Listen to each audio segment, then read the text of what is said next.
Bon. Donc maintenant qu'on a scotché tout ça, on va dessiner le contour pour pouvoir découper et avoir un super patron. Exactement. Ok. Allez, j'y vais. Je crois que c'est toi la pro du dessin, je te laisse faire.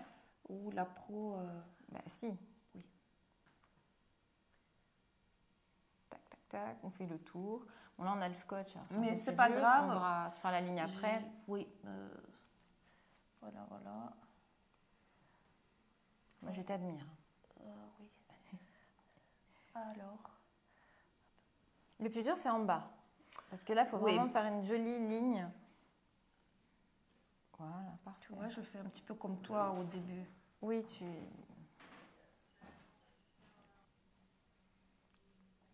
Voilà.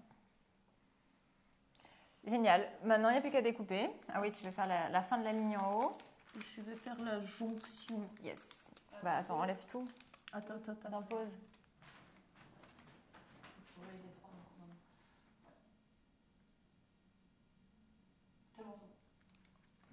Voilà. Ah, tu veux... Ouais, là, j'enlève là. Quoi? Ah, pour découper, tu veux le laisser dessus? Il n'y a pas besoin. Bah, je serais mieux pour découper que l'enlever.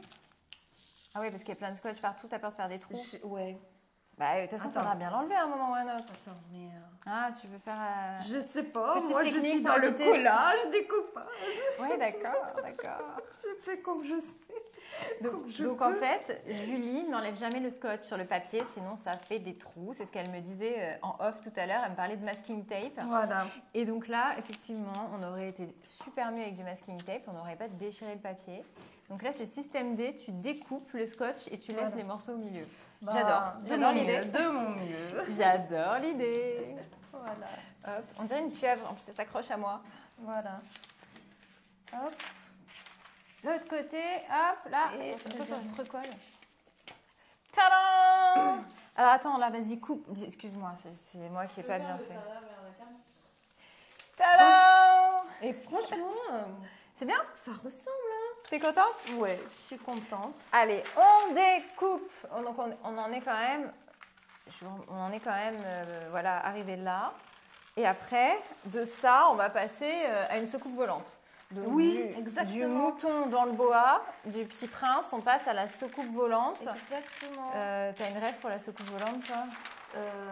Mars Attack. Voilà, j'adore. Trop bien ce film. J'adore ce film, c'est vrai. Hop. Tadam. Non mais franchement, attends, la première fois de la vie qu'on fait un patron. Couturière, en fait, qui nous regarde, soyez quand même indulgente, parce que je pense qu'on s'est pas mal débrouillé. Qu'est-ce que t'en penses? Moi, je suis fière de nous. Tu es fière de nous? Est-ce que tu penses que Gaëlle, elle va être fière de nous quand elle va débarquer? J'ai un peu peur. Donc, alors attendez, je vous fais un petit récap. Ça, c'était...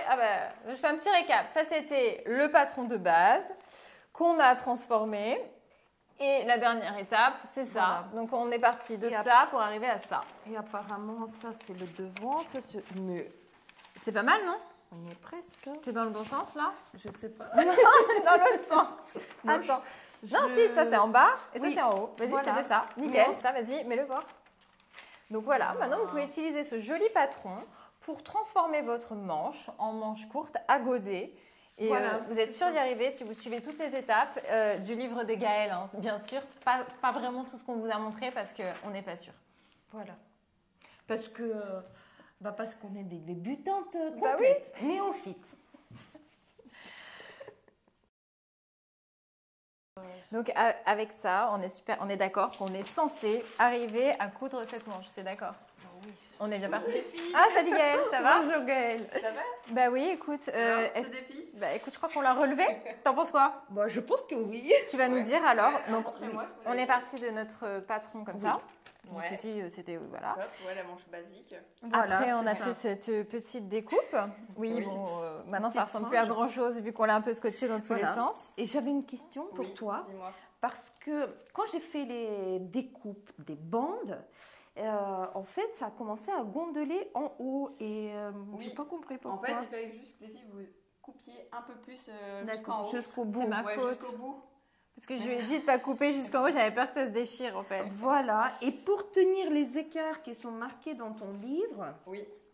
Bah nous, on a utilisé juste du scotch, on a collé ça, tu vois, comme ça. Ben, c'est parfait. Franchement, c'était une bonne idée. Après, vous pouviez aussi utiliser des épingles, donc épingler directement sur le papier. C'est vrai, mais les franchement, les filles, bravo. C'était pas...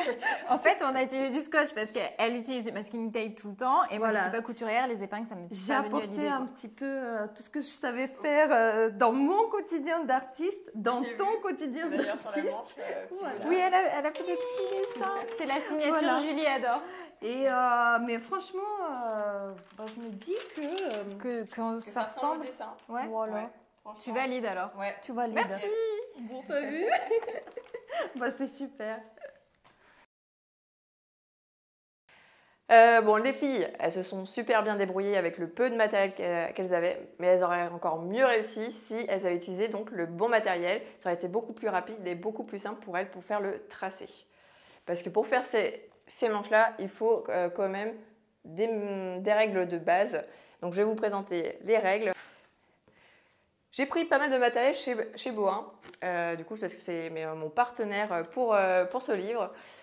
Donc ils m'ont montré un peu le matériel et ça tombait bien parce que tout le matériel, en fait, on peut le retrouver chez eux. Donc c'est beaucoup plus simple. Si vous n'avez aucun matériel, vous pouvez aller sur une seule boutique, c'est nickel. Donc ici, on a la règle perroquet. Donc son nom, pourquoi? Parce que tout simplement, il y a une tête de perroquet avec la queue. Du coup, ça ressemble un peu à un perroquet de profil. Et donc cette règle-là permet de faire donc, des arrondis. Vous avez la partie aussi droite.